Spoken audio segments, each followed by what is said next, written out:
Olá pessoal, nós já vamos entrar no assunto de redes neurais, mas antes precisamos falar de uma técnica muito importante, o gradiente descendente. Vamos lá?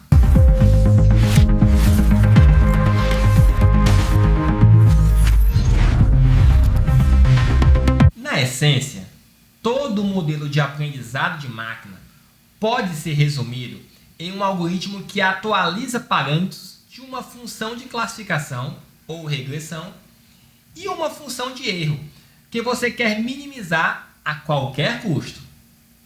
A ideia por trás do algoritmo gradiente descendente é encontrar o mínimo de uma função qualquer de forma eficiente e eficaz, especialmente em contextos onde temos que otimizar uma função de custo ou de perda, complexa o suficiente como aquelas encontradas em problemas de aprendizado de máquina profundo.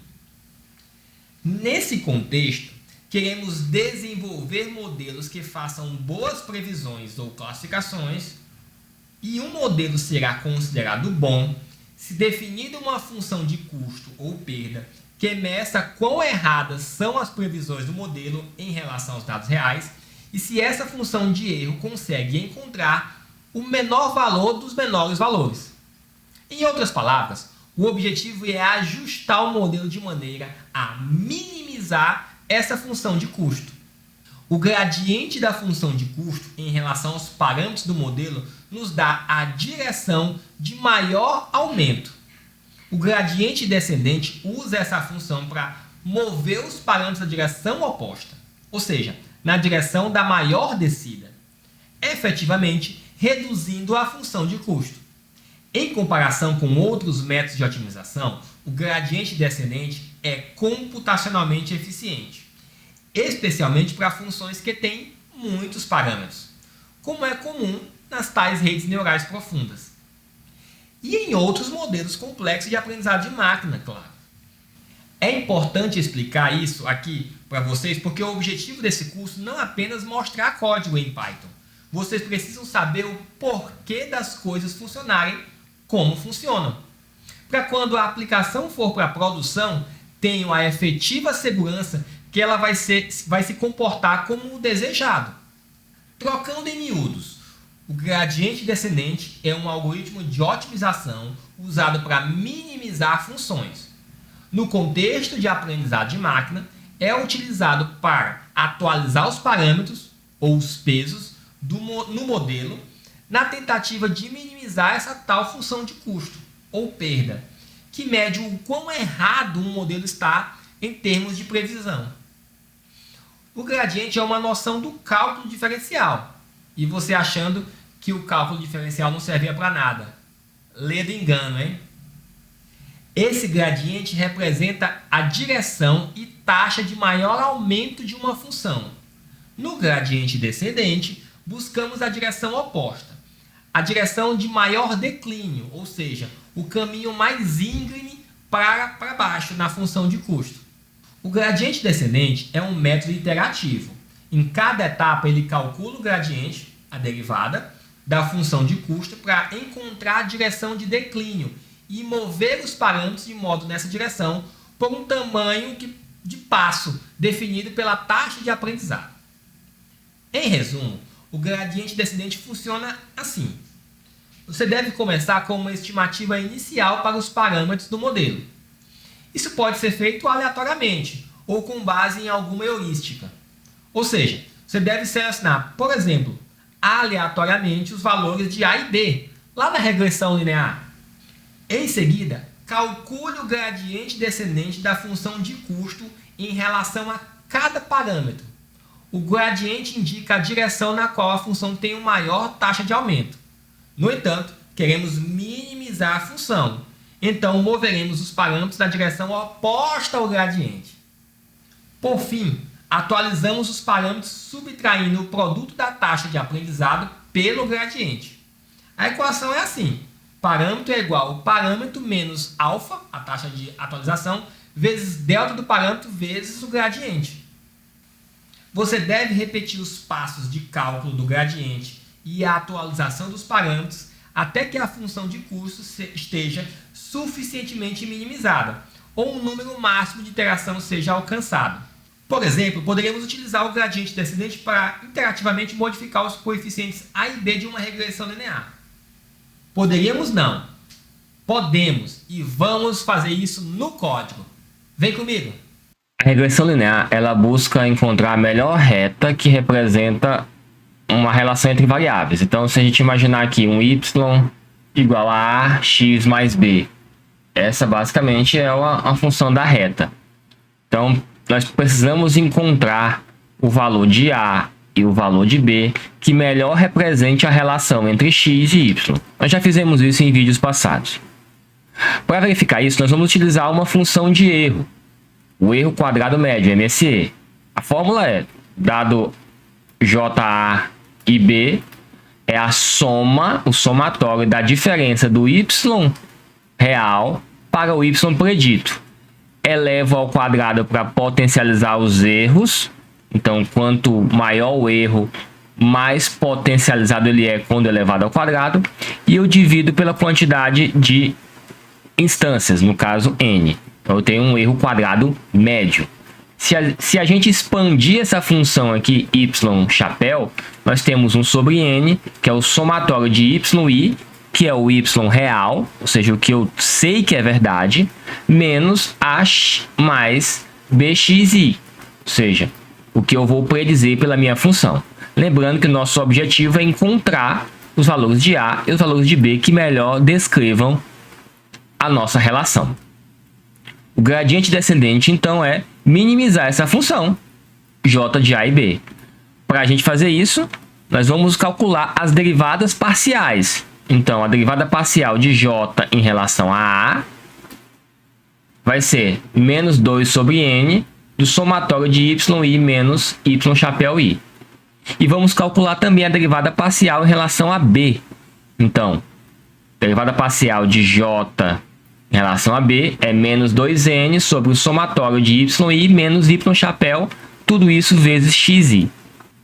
Para eu atualizar os coeficientes, eu faço o a novo é igual ao a antigo menos 1 alfa vezes a derivada parcial de a. Para eu atualizar o valor de b, eu tenho um b novo é igual ao b antigo menos 1 alfa vezes a derivada parcial de b. O que é esse alfa? É a taxa de aprendizado. Graficamente, nós temos algo parecido com isso. Então, eu tenho uma equação, nesse caso, a equação do segundo grau, porque a função de erro é uma equação do segundo grau. E eu tenho a derivada parcial, ou seja, o gradiente vai tentando encontrar usando a taxa de declínio da função.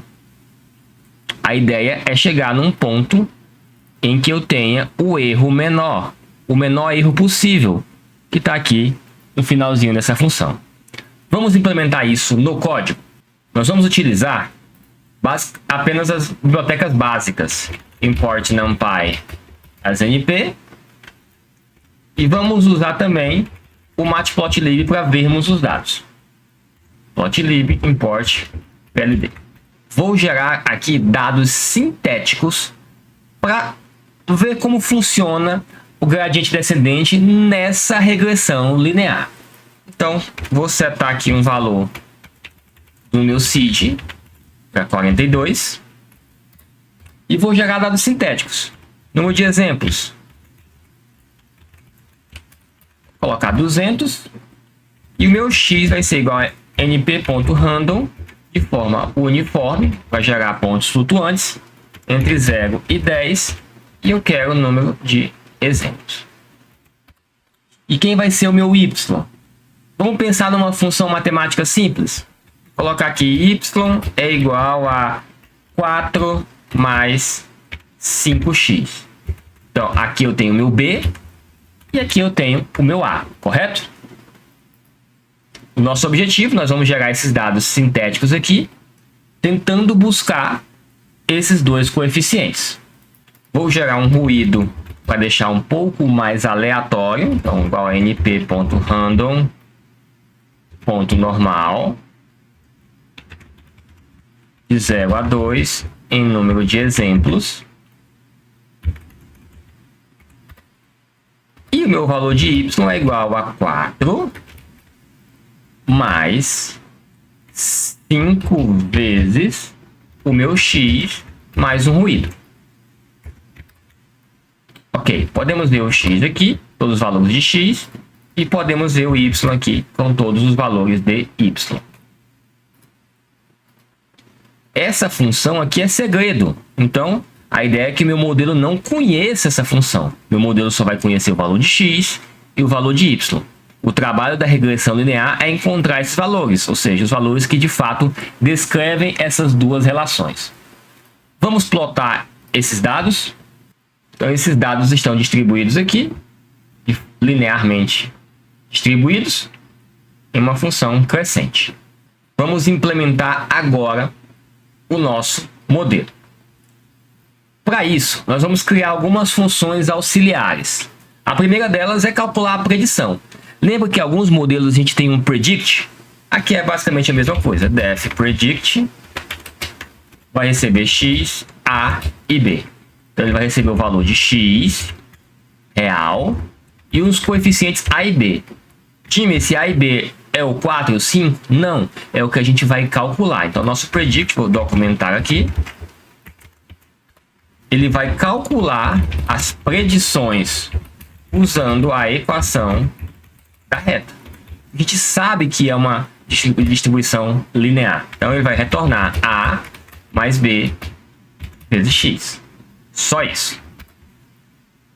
Vamos calcular o nosso custo. Então, def custo. Eu vou receber um valor de y e um valor de y_pred, ou seja, as predições, e eu vou calcular o nosso custo. Como é que o custo é calculado? Nosso modelo vai usar a função do MSE, o erro quadrado médio. Aqui, ó, é 1 sobre n do somatório do valor real menos o valor predito elevado ao quadrado. Então, eu posso até copiar essa função lá para dentro. É isso. 1 sobre n vezes o somatório de y real menos y_pred, tudo isso elevado ao quadrado. Então, n é igual a len de y, porque eu itero em relação a isso. O meu custo, então, é igual a 1 sobre n, como está na fórmula, vezes np.sum, olha aqui as funções do NumPy, somando todas as diferenças. Y menos y_pred, tudo isso elevado a 2. Return. Agora nós temos nossa função de custo. E vamos agora calcular os gradientes. Os gradientes são as derivadas parciais. Então, def gradients de x, y e y_pred. Então, aqui eu vou calcular os gradientes, são as derivadas parciais, para valores de A e B, que são os dados que eu quero consultar. Só para deixar aqui, eu vou colocar o valor do gradiente de relação a derivada parcial em relação a A, e aqui eu tenho a derivada parcial em relação a B. Vamos calcular? Preciso calcular o tamanho, porque eu tenho um somatório em quantidade de instâncias. Vamos colocar o erro, que ele se repete aqui, ó, y menos y_pred e y menos y_pred, ele é o erro. Então, erro é igual a y menos y_pred. O gradiente de A é igual a menos 2 sobre n vezes o somatório do erro. E o gradiente de B é igual a menos 2 sobre n vezes np ponto sum, ou seja, o somatório do erro, só que dessa vez multiplicado por x, que é o que está aqui. E eu vou retornar o gradiente de A e o gradiente de B. E por fim, nós vamos criar uma função de atualizar os meus coeficientes A e B, que é o que eu estou buscando nessa iteração. Então, def update coeffs. Eu vou receber o A atual. Olha só. Aqui, o A novo é igual ao A atual, ou o A antigo, menos a taxa de aprendizado vezes a derivada parcial. E agora ficou fácil, né? Então, eu vou receber aqui o gradiente, que eu preciso para essa fórmula. O gradiente de B. E a taxa de aprendizado, ou learning rate. Vou documentar aqui.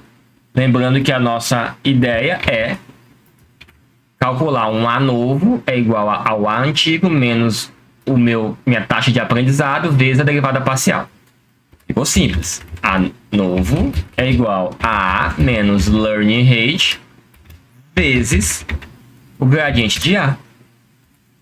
B novo é igual a B menos learning rate vezes o gradiente de B. E aqui eu vou retornar os dois. Return A novo e B novo. Simples assim. Vamos criar agora um modelo. Vamos começar pelos hiperparâmetros. Então, eu vou definir um learning rate igual a 0.01. E vou criar um número de iterações. Iterations, vou colocar como 1000. Aleatoriamente, eu posso selecionar meus coeficientes de A e B. Eu posso dizer que A é igual a 0 e B igual a 0 também. Ou eu posso colocar algo desse tipo, sem nenhum problema, porque a atualização do meu valor de A e B vai ser configurada e vai ser controlada pelo valor calculado dos gradientes. Então, vamos deixar aqui 10 e 11. Então, vou salvar aqui o histórico de A, só para a gente ver depois. Ele vai começar com esse valor. E aqui o histórico de B vai começar com o valor de B atual. E eu vou colocar um list coast também, e vai começar como vazio. Então vamos lá. Como a gente calcula essa nossa regressão linear? Então, para cada iteração in range, número de iterações, eu vou fazer uma predição, que é o nosso predict, passando o meu x atual, o meu A e o meu B. Quais são os valores de A e B? Tá aqui, ó, 10 e 11. Em seguida, eu vou calcular o custo, ou seja, o quanto deu errado a nossa conta. Eu tenho o meu y de verdade e o meu y que eu predisse. Aqui eu tenho print custo atual e vou colocar o custo aqui.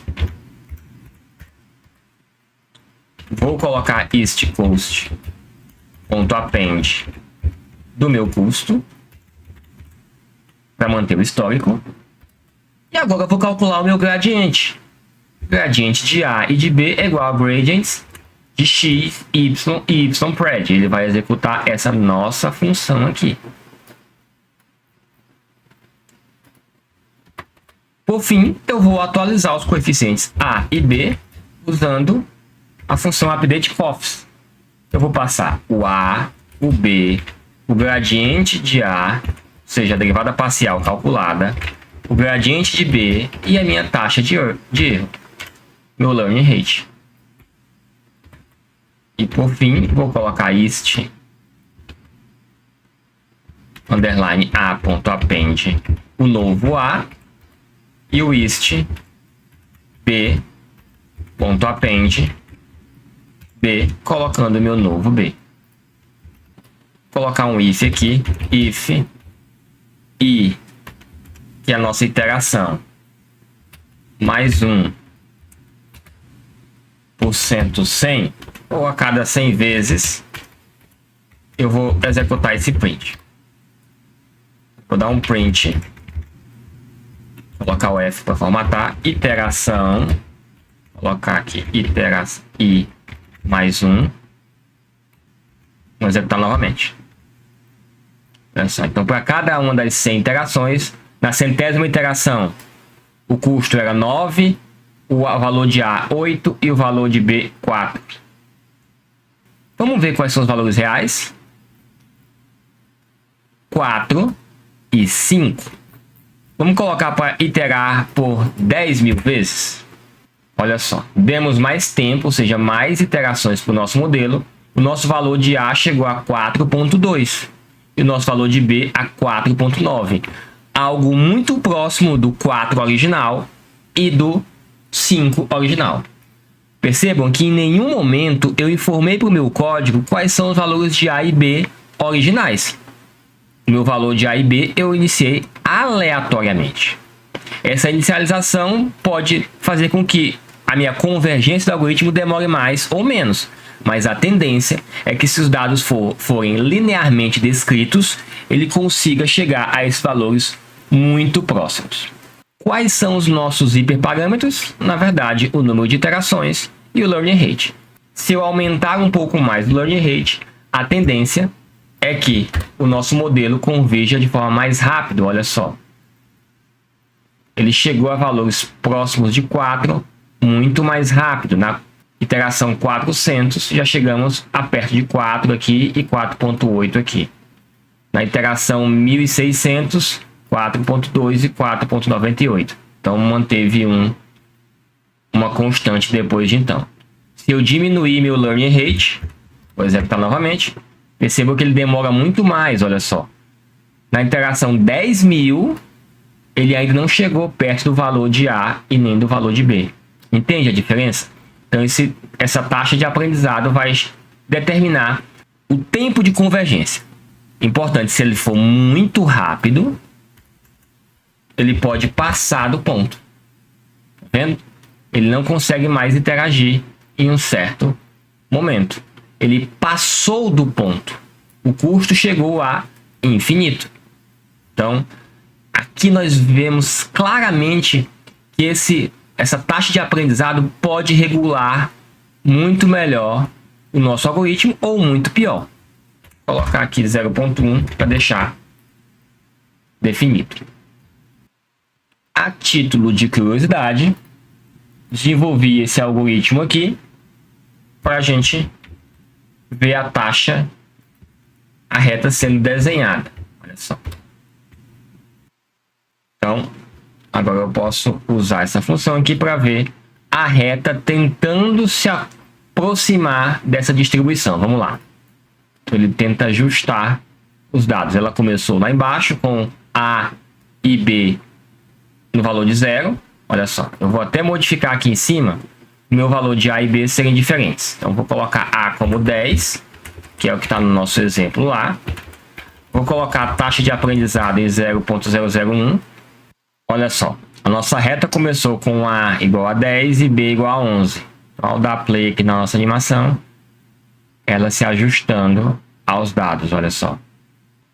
Pequenas movimentações agora em A. B basicamente estagnou aqui em 4.44 e ela vai se ajustando à nossa distribuição dos dados. Perceba que ela chegou no limite de 1000 iterações e não conseguiu se adaptar corretamente aos valores de A e B.